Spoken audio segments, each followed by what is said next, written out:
오늘 주일 예배는 세계 선교를 위해서 또 이 나라를 위해서 거창하게 기도를 하는 것도 물론 의미가 있고 좋지만 정작 네가 할 일을 해라. 네가 할 일은 웃는 것이다 라는 제목으로 잠깐 시간 은혜를 나누고자 합니다. 여러분, 북이스라엘 아합왕의 통치 시대, 그때 악이 극에 달했거든요. 그러면 하나님은 가만히 계셨느냐? 아니었죠. 남은 자, 여러분, 여기서 남은 자란 소수의 믿음을 가진 사람들을 말하겠죠. 이 남은 자를 통해서 소수의, 극소수의 믿음을 가진 자들을 통해서 일하셨습니다. 특별히 엘리사 선지자를 통해서 일하셨죠. 여러분, 세상이 갈수록 악해지고 있죠. 그래서 대부분의 사람들은 이 악과 적당히 타협하면서 또 자기도 이따금 악한 행동을 하면서 악을 지지하면서 그럭저럭 살아갑니다. 여러분, 이 악한 세상, 악이 창궐한 세상 어떻게 살아가시겠습니까? 90%의 사람들이 적당히 악을 즐기고 또 적당히 악과 타협을 해서 살아가는데 동성애도 괜찮대요. 남자, 며느리, 여자 사이도 괜찮대요. 국회에서 이참에 통과시키라 합니다. 기회가 왔답니다. 하여튼 90%의 사람들이 적당히 악을 즐기고 적당히 악과 타협해서 살아가는데 이런 세태 속에서 여러분들은 어떻게 사시겠습니까? 90%의 사람들처럼, 대다수의 사람들처럼 악을 즐기며 또 악을 지지하고 악과 타협해서 그럭저럭 적당히 사시겠습니까? 아니면 남은 자로서의 삶을 사시겠습니까? 즉 믿음을 가진 소수의 사람으로서 끝까지 이 혼탁한 세상을 비추시겠습니까? 끝까지 하나님 편에 서 계시겠습니까? 선택은 여러분의 몫이겠죠. 부디 남은 자들이 모두 되시기를 예수님 이름으로 진심으로 축원을 드립니다. 여러분, 당시 엘리사는 이스라엘 여러 곳에 신학교를 세워서 주의 종들을 배출을 하고 있었고 또 각 지역을 순회하면서 부흥회를 이끌었거든요. 설교를 했죠. 그런데 여러분, 이런 생활을 하려면 우선 본부가 아지트가 센터가 있어야 하지 않을까요?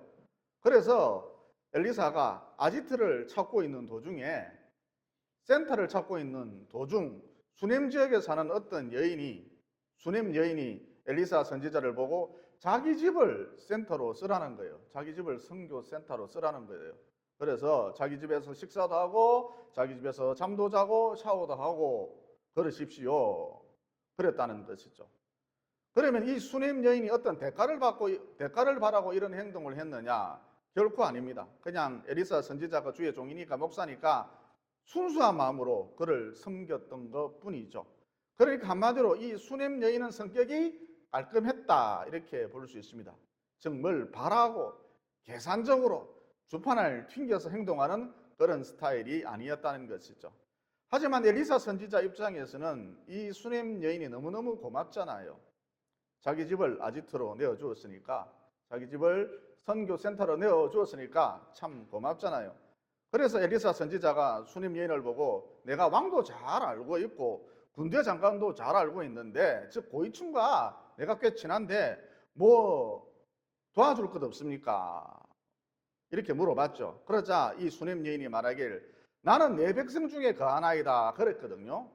여러분, 이 말이 무슨 뜻이냐면 하나님이 친히 세운 이스라엘이라는 나라에 태어나서 전세방 달세방 살지 않고 비록 20평 남짓한 작은 집이지만 내 집을 갖고 있으니까 나는 더 바랄 것이 없습니다. 이런 뜻입니다. 그러니까 이 수넴 여인은 방금 말씀드렸듯이 깔끔해요. 구질구질하지 않습니다. 여러분, 대부분의 사람들은 20평에 살면 30평을 원하고 30평에 살면 몇 평을 원할까요? 40평을 원하고 구질구질하죠. 끝이 없습니다. 여러분, 사람이 자주 갈 줄 모르면 욕심만 가득하면 사람이 정말 구질구질하게 보이거든요. 자기만 모를 뿐이죠. 구질구질한데 자기만 몰라요. 그리고 어찌하든지 고위층과 연줄이 닿았으면 하는데 이 수넴 여인은 그러지 않았습니다. 즉 자기만의 삶을 살았습니다. 자기만의 빛깔, 자기만의 색깔을 가지고 자기만의 삶을 살았습니다. 한마디로 성격이 깔끔했다는 것이죠.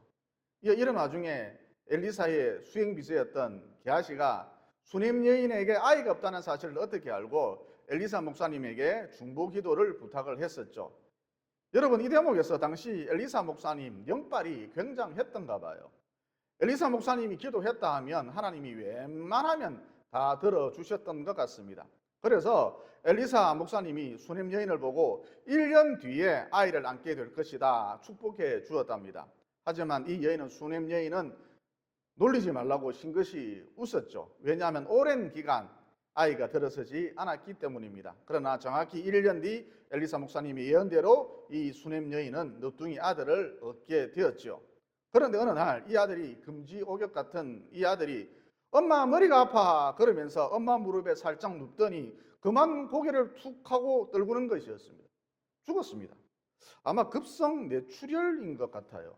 아니면 아이가 오랜 기간 장시간 뙤약볕 아래서 아버지가 별을 베는 모습을 한참을 쳐다봤다고 하니까 일사병이었던지 아무튼 수냄 여인의 아들이 갑자기 죽고 말았습니다.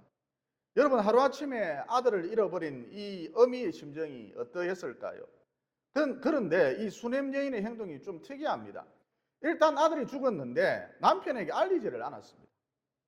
이어 엘리사 목사님이 평소 기거하던 방에 아이의 시체를 조용히 눕혔죠. 그리고 신랑을 보고 여보, 나 볼 일이 좀 있어서 엘리사 목사님을 찾아뵈야 할 것 같은데 가이드 한 명하고 나귀 한 마리만 구해주시오 그랬거든요. 그러자 신랑이 마누라를 끔찍히 생각하면서 걱정을 하면서 엘리사 목사님은 왜 만나러 가는데? 왜 만나러 가는데? 무슨 큰일이 났나?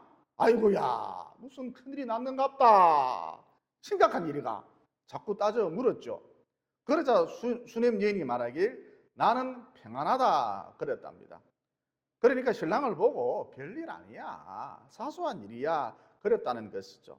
그러면 여러분, 이 대목에서 수냄 여인은 왜 어째서 나는 평안하다 이렇게 말할 수 있었을까요? 그것은 한마디로 아이의 일이 잘 될 것이다 라는 믿음이 그녀에게 있었기 때문입니다. 여러분, 우리에게도 이와 같은 믿음이 있었으면 참 좋겠습니다. 수냄 여인 같은 믿음이 있었으면 참 좋겠습니다. 지금 노후 문제나 직장 문제나 자녀 문제나 그 밖에 여러 가지 문제들로 마음이 복잡하실 텐데 우리도 수냄 여인처럼 결국은 일이 잘 될 것이다 이런 믿음이 있었으면 참 좋겠습니다. 여러분, 로마서 8장 28절에 보면 이런 말씀이 나오죠. 우리가 알거니와 하나님을 사랑하는 자 곧 그 뜻대로 부르심을 입은 자들에게는 모든 것이 합력하여 선을 이루느니라. 그러니까 결국은 일이 잘 될 것이다 라는 이 믿음은 긍정적인 마인드, 긍정적인 신념이 아니라 말씀에 근거한 완제품 믿음이다 이렇게 말할 수 있다는 것이죠. 이어 다시 본론으로 돌아와서 아이가 죽었다는 사실을 전혀 모르고 있었던 엘리사 목사님이 저 멀리서 보니까 수냄 여인이 작은 나귀를 타고 오는 게 보였거든요. 그래서 자기의 수행 비서인 게하시를 시켜서 얼른 마중을 나가봐라. 수냄 여인이 오는 것 같다. 마중을 나가봐라. 그리고 평안한지 꼭 물어봐라. 아들도 평안한지 남편도 평안한지 꼭 물어봐라. 이어 수냄 여인을 만난 게하시가 수냄 여인을 보고 평안하십니까? 물어봤죠. 아들도 평안합니까? 남편도 평안합니까? 물어봤죠. 여러분, 그때의 수냄 여인이 무엇이라고 대답을 했습니까? 평안하다 그랬습니다. 그런데 여러분, 수냄 여인 전혀 지금 상황이 평안하지가 않잖아요. 아들이 죽었는데, 갑자기 그것도 아들이 죽었는데 전혀 평안하지가 않잖아요. 그러면 수냄 여인은 평안하냐 물었을 때 왜 평안하다고 대답했을까요? 한마디로 그녀는 영적 시각을 가지고 있었기 때문입니다. 그러니까 비록 아들이 죽었지만 여전히 자기는 하나님의 딸이라는 거예요. 또 죽은 아들 역시 여전히 하나님의 아들이라는 거예요. 그러므로 지금 평안하다는 거예요. 그러니까 여러분, 어떤 일이 발생했을 때 현실에 매몰될 것인가, 영적 시각을 가질 것인가, 이건 너무너무 중요하다는 것이죠. 여러분, 제가 오래전 말기 암을 앓고 있던 어떤 집사님 병문안을 갔었는데 집사님 좀 어때요? 어떻습니까? 너무너무 괴롭죠? 힘들죠? 울고 싶죠? 그러자 그 집사님이 하는 말이 아니요, 목사님 평안합니다. 여러분은 왜 평안하죠? 말기암인데. 한마디로 나는 여전히 하나님의 아들이라는 거예요. 내 속에 여전히 성령님이 계시고 나는 여전히 성령님을 모시고 있는 성전이라는 거예요. 그래서 말기암이 뭘 어쨌는데, 그까짓 게 뭔데, 나는 평안하다는 거예요. 그런데 여러분, 사람들 보면 참 수준이 낮거든요. 무슨 얘기냐? 장사가 좀 안 된다고, 건강이 좀 안 좋다고. 원래 인생은 아픈 거예요. 그래야 천국을 생각하지. 어쨌든 건강이 좀 안 좋다고, 일거리가 좀 없다고, 또 아들 노총각이라고 오만 인상을 다 쓰고 다니더라는 것이죠. 참 기가 막힙니다. 말이 집사고 권사지, 목사고 장로지, 수준이 낮아도 정말 낮다는 것이죠. 여러분, 교회 오시면 무조건 하고 웃으셔야 합니다. 평소 때도 웃으셔야 합니다만 교회 오시면 무조건 하고 웃으셔야 합니다. 왜죠? 지금 내 형편이 어떠하든지 간에 영업이익이 반토막이 났든 부도 직전이든 심지어 오늘 내일 하는 말기암이든 지금 내 형편이 어떠하든지 간에 나는 여전히 하나님의 아들이기 때문입니다. 내 속에 여전히 성령님이 계시고 나는 여전히 성령님을 모시고 있는 거룩한 성전이기 때문입니다. 그래서 평소 때도 웃으셔야 합니다만 특별히 교회 오시면 무조건 하고 웃으셔야 합니다. 또 웃으면서 상대방과 인사를 해야 합니다. 만약 웃지 않으면 이는 상당히 무리한 것이죠. 왜 무리한 것이냐? 나도 수준이 낮은 인간이지만 너도 수준이 낮은 인간 아니냐, 이런 뜻이기 때문입니다. 그러니까 너도 장사가 좀 안 되면, 몸이 좀 아프면, 일이 네 뜻대로 안 풀리면, 아들이 노총각이면 너도 나처럼, 뭔가 네 뜻대로 안 되면 너도 나처럼 인상을 쓰고 다니는 그런 저질 아니냐, 수준이 낮은 존재 아니냐, 이런 뜻이기 때문입니다. 한마디로 하나님의 아들 좋아하시네? 아이고 네가 하나님의 딸 좋아하시네? 빈정거리는 것이기 때문입니다. 인상을 쓰고 있다는 자체가 이런 뜻을 의미합니다. 그래서 누구를 만나든 특별히 성도들을 만날 때 무조건 하고 환하게 웃으셔야 합니다. 그리고 여러분, 제가 지금까지 목회를 해오면서 참 이해가 안 가는 것이, 사람들이 대표 기도를 할 때 보면 무슨 세계 선교를 위해서 기도를 하고 참 대단해요. 거창합니다. 세계를 걱정합니다.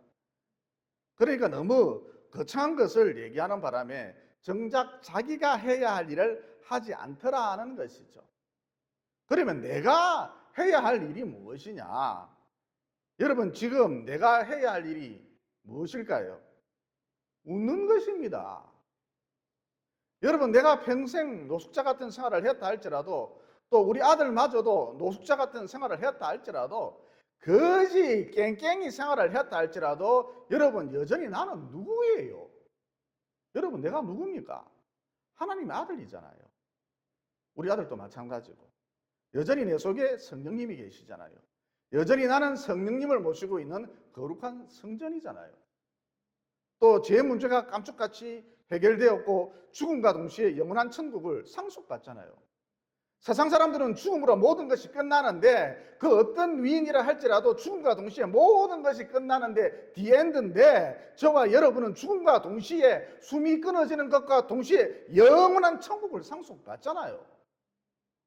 또 여러분, 고린도후서 5장 17절에 보면 이런 말씀이 나오죠. 그런즉 누구든지 그리스도 안에 있으면, 노숙자라도 상관없습니다. 조폭이었다 할지라도 상관없습니다. 그런즉 누구든지 그리스도 안에 있으면 새로운 피조물이라, 이전 것은 지나갔으니 보라 새 것이 되었도다.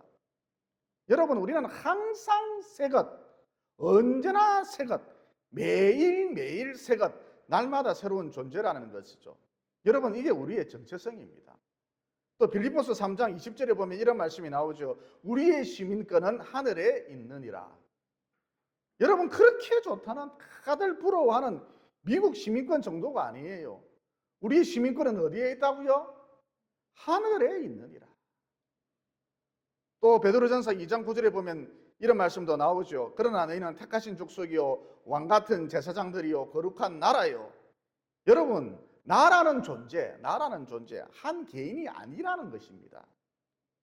나라입니다. 너무너무 큰 존재인 것이죠. 하나님 앞에서. 거룩한 나라요. 또 그의 소유가 된 백성이니 이는 너희를 어두운 데서 불러내어 그의 기이한 빛에 들어가게 하신 이의 아름다운 덕을 선포하게 하려 하심이라. 여러분, 이게 우리의 정체성이잖아요. 내가 누구인지 평생 노숙자 같은 생활을 했다 할지라도 내가 누구인지 이것에 대해 정확히 분명히 가르쳐주고 있지 않습니까? 그래서 우리가 해야 할 일이 무엇이냐? 세계 선교를 위해서 거창하게 기도하는 것도 좋지만 지금 당장 해야 할 일, 그 일을 하라는 거예요. 여러분, 지금 당장 해야 할 그 일이 무엇입니까? 방금 말씀드렸죠. 웃는 거예요. 다시 그도 강조합니다.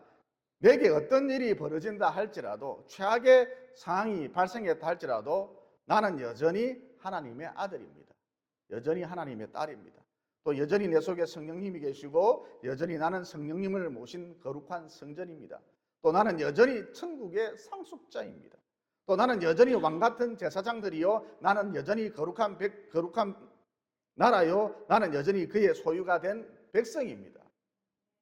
여러분, 이런 영적 시각을 가질 때 우리도 수냄 여인처럼 비록 아들이 죽었지만 어떠냐, 지금 심정이 어떠냐, 기분이 어떠냐 그랬을 때 평안합니다, 이렇게 말할 수가 있겠죠. 그러므로 항상 영적 시각을 가지고 나를 바라봄으로써 그 어떤 상황이 펼쳐진다 할지라도 내 영혼 평안하다, 이렇게 말할 수 있기를. 좀 더 구체적으로 말해서 일이 좀 안 풀린다고 아들이 노총각이라고 인상 쓰지 말고 날마다 내 정체성을 확인하셨어. 또 동시에 내 아들의 정체성도 확인하셨어.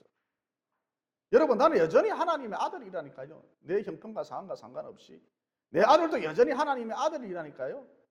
노총각이면 어때요? 여전히 하나님의 아들인데, 여전히 왕같은 제사장인데, 여전히 거룩한 나라인데, 여전히 그의 소유가 된 백성인데 기죽을 필요가 뭐 있어요? 이렇게 나의 정체성을 확인하셔서 또 더불어 아들의 정체성도 확인하셔서 즐겨 웃으시기를, 이게 우리가 해야 할 일입니다. 즐겨 웃으시기를 예수님 이름으로 진심으로 축원을 드립니다. 이어 드디어 엘리사를 만난 수냄 여인이 자기 아들이 죽었다는 안타까운 소식을 전해주었죠. 그래서 엘리사가 자기 수행 비서인 게하시를 수냄 여인의 집으로 먼저 보내고 급히 그를 뒤따라 갔습니다. 이어 뒤따라가 보니까 자기가 평소 기거했던 방의 침대 위에 아이가 숨을 쉬지 않고 누워 있었거든요. 그래서 엘리사가 어떻게 했죠? 자기의 입을 아이의 입에, 자기의 눈을 아이의 눈에, 자기의 손을 아이의 손에 대고 간절히 기도하지 않았습니까? 여러분, 이는 무엇을 의미하느냐? 자기와 아이는 하나다라는 것이죠. 즉 하나님이요, 이 아이를 데려가시려거든 자기도 데려가라는 것입니다. 하지만 엘리사에게는 아직 남은 사명이 있었기 때문에 하나님은 엘리사의 영혼을 취하지 않으시고 아이의 영혼을 돌려보내주셨죠. 어쨌든 이를 연합교리라 그러는데 무슨 말이냐? 우리는 예수와 연합되었다는 것입니다. 하나가 되었다는 것입니다. 즉 예수의 죽음이 내 죽음인 것이고 예수의 부활이 내 부활이라는 것이죠. 여러분, 이게 예수님을 믿는 것입니다. 여러분, 이렇게 예수님을 믿을 때, 곧 예수님과 하나가 될 때 우리도 수냄 여인의 아들처럼 마지막 날에 다시 살아날 줄 믿습니다. 부활의 영광에도 참여하게 될 줄로 믿습니다. 그리고 수냄 여인은 죽었던 아들이 다시 살아나는 기적을 체험할 수 있었는데 그 결정적인 이유가 무엇일까요? 아들이 죽었다고 원망하고 탄식했다면, 이제 내 인생 끝장났어 그랬다면, 또 에리사 목사님을 찾아가서 이게 도대체 뭐냐고 쏘아붙였다면, 당신은 약 주고 병 주는 사람이냐 이렇게 쏘아붙였다면 이런 기적을 맛볼 수 없었을 것입니다. 그러면 그녀가 이런 기적을 체험할 수 있었던 그 배경이 무엇이냐? 여러분, 키워드가 평안, 평정심이거든요. 즉 난리 났다고 수선 피우지 않고 큰일 났다며 방방거리지 않고 나는 여전히 하나님의 딸이야. 죽은 내 아들도 여전히 하나님의 아들이야. 그러면서 평안, 평정심을 잃지 않았기 때문입니다. 여러분, 우리 교회가 지어지고 사실 몇 번의 큰 위기가 왔거든요. 그런데 그때마다 여러분한테 전화를 해서 전화통을 붙들고 큰일 났다, 김 집사님 큰일 났습니다, 박 집사님 이제 끝났습니다, 그러면서 수선을 피우고 난리를 피우고 정신없이 행동을 했다면 마귀가 더욱 설쳐됐을 것이고 아마 교회가 무너졌을지도 몰라요. 그래서 결론이 무엇이냐? 그 어떤 상황이 펼쳐진다 할지라도 나는 여전히 하나님의 아들이야. 나는 여전히 하나님의 딸이야. 여전히 성령님이 내 속에 계셔. 여전히 나는 성령님을 모시고 있는 거룩한 성전이야. 이 정체성을 분명히 해서 즉 영적인 시각을 가짐으로 평안을 잃지 말라는 것이죠. 평정심을 잃지 말라는 것이죠. 그러면 반드시 새로운 길이 생긴다는 것이죠. 죽었던 아들이 살아날 수도 있어요. 아니면 이 좋지 않은 상황 때문에 내가 더 성숙해지는 큰 믿음의 사람이 되는, 즉 좋지 않은 상황 때문에 내가 살아나는 이런 놀라운 하나님의 역사를 반드시 보게 된다는 것이죠. 그러므로 앞서 말씀드렸듯이 그 어떤 상황이 펼쳐진다 할지라도 나는 여전히 하나님의 딸이야, 하나님의 아들이야, 성령님이 내 속에 계셔, 나는 성령님을 모시고 있는 성전이야, 이런 영적 시각을 가짐으로써 흔들리지 마시고 평정심을 유지한 채, 여러분 평정심이 영역이거든요. 방언과 예언이 아니라, 물론 이것도 가치가 있는 것이긴 합니다만 평정심이 영역입니다. 평정심을 잃지 않는 것, 이게 영빨입니다. 한상의 의사 그거 별 것 없어요. 평정심이 영역, 영빨이라니까요. 이 평정심을 계속 유지하는 것, 특히 위기의 때 평정심을 유지하는 것, 영적 시각을 갖고 평정심을 유지하는 것, 이게 판세를 뒤엎어버립니다. 오도방정을 떨어대니까 될 일도 안 되는 것이죠. 그래서 어떤 상황이 펼쳐진다 할지라도 평정심을 유지를 한 채 위기를 만났을 때에 신속히 엎드림으로써 수냄 여인의 죽었던 아들이 살아 돌아온 것처럼 마침내 좋지 않은 상황이 해결이 되거나, 혹은 이 좋지 않은 상황 때문에 내가 더 성숙해지는 큰 믿음의 사람이 되는, 즉 좋지 않은 상황 때문에 내가 살아나는 참으로 축복된 남은 여생 보내시기를 예수님 이름으로 진심으로 축원을 드립니다. 덧붙여서 평안이 능력인데 평정심을 잃지 않는 것, 이게 능력인데 도저히 그럴 수 없을 때는 어떻게 해야 하는가? 그러니까 목사님, 제가 하나님의 아들이다, 딸이다, 잘 알겠는데요. 내 속에 성령님이 계신다, 잘 알겠는데요. 나는 하나님을, 성령님을 모시고 사는 거룩한 성전이다, 잘 알겠는데요. 그런데 아직 믿음이 없어가지고 곧잘 평정심을 잃어버리는데 어쩌죠? 여러분, 찬송가 413장 내 평생 가는 길을 지은 사람이 누구냐? 스페포드라는 집사님인데 시카고 무디 교회 재정담당 집사님이었죠. 그러니까 한마디로 교회 내에서 중추적인 역할을 감당했다는 것입니다. 그런데 어느 날 아내와 더불어 4명의 딸을 데리고 유람선을 타고 영국으로 휴가를 떠나기로 했거든요. 그런데 갑자기 사정이 생겨서 자기는 바로 출발을 하지 못하고 아내와 4딸만 먼저 영국행 유람선에 오르도록 했던 것이죠. 그런데 이 유람선이 영국으로 유유히 항해를 하던 도중 그만 얼마 가지 못해서 큰 태풍을 만났습니다. 그래서 안타깝게도 아내만 겨우 목숨을 건졌고 4딸은 모두 죽었습니다. 이후 스페포드는 아내와 더불어 구명보트를 타고 4딸이 죽은 그 바다로 가보았답니다. 여러분, 이때 스페포드의 심정이 어땠겠습니까? 억장이 무너졌겠죠. 그래서 스페포드가 배 밑창으로 내려가서 절규를 했답니다. 보트가 컸던가 봐요. 배 밑창으로 내려가서 절규를 했답니다. 행언할 수 없는 슬픔 가운데 절규를 했겠죠. 이어 걸어던 중 새벽 3시쯤 하나님의 음성이 들리더랍니다. 사랑하는 내 아들아, 내가 내 딸을 천국에 잘 받아두었노라. 걱정하지 마라. 더 이상 울지 마라. 슬퍼하지 마라. 슬퍼할 이유 없다. 이런 하나님의 음성이 들리더랍니다. 이와 동시에 어디서 이런 평안이 밀려오는지 마음이 고요해지고 잔잔해지더랍니다. 그리고 갑자기 시상이 떠올라서 천천히 뭔가를 적었는데 그게 바로 찬송가 413장 내 평생 가는 길이거든요. 여러분, 대충 내용은 이렇습니다. 내 평생 가는 길 순탄하여 늘 잔잔한 강 같든지 큰 풍파로 무섭고 어렵든지 나의 영혼은 늘 편하다. 내 영혼 편안해. 내 영혼 편안해. 여러분, 이와 같이 환경이 문제가 아닙니다. 여건, 형편, 상황, 이게 문제가 아닙니다. 위로부터 평안이 임하니까 주님 주시는 평안이 임하니까 비록 내 딸을 잃어버렸다 할지라도 툴툴 돌고 일어설 수 있었던 것이죠. 즉 여전히 내 아버지 되신 하나님을, 내 딸들의 아버지 되신 하나님을 찬양하더라는 것입니다. 그러므로 우리는 세상 사람들과는 달리 위를 바라보고 살 수밖에 없는 그런 독특한 존재들인데, 항상 위를 바라보심으로, 특별히 위기의 때에 위를 바라보심으로, 여러분 위를 바라보면 주님 주시는 평안이 임하거든요. 이렇게 위를 바라보심으로 주님 주시는 평안으로, 다른 게 아닙니다. 로또나 돈다발이 아닙니다.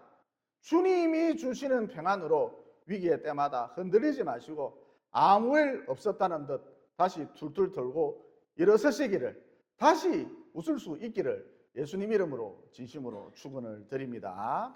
기도드리겠습니다. 너희는 택하신 족속이요 왕같은 제사장들이요 거룩한 나라요 그의 소유가 된 백성이니 이는 너희를 어두운 데서 불러내어 그의 기이한 빛에 들어가게 하신 이의 아름다운 덕을 선포하게 하려 하심이라. 사랑의 하나님, 내게 어떤 일이 닥치든 환경이 어떻든 나는 여전히 하나님의 아들이다, 딸이다. 내 속에 여전히 성령님이 계신다. 나는 여전히 성령님을 모시고 계신 거룩한 성전이다. 이 진리를 깨닫게 되었습니다. 그러므로 항상 이런 정체성을 기억하고, 즉 영적인 시각을 가짐으로 그 어떤 일이 내게 미치든, 비록 최악의 상황이라 할지라도 언제나 수님 여인처럼 지금 심정이 어떠냐, 내 영혼 평안하다, 이렇게 말할 수 있도록 도와주시옵소서. 또 평안이 능력이다, 영력이다, 영빨이다는 진리도 깨닫게 되었습니다.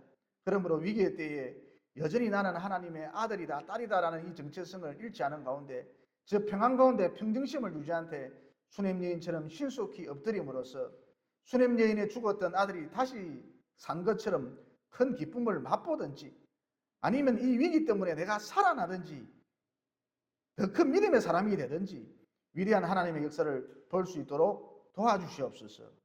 평안을 너에게 끼치노니 곧 나의 평안을 너에게 주노라. 내가 너에게 주는 것은 세상이 주는 것 같지 아니하리라. 그러시면서 참 평안을 우리에게 선물로 주신 예수님 이름으로 기도드리옵나이다. 아멘.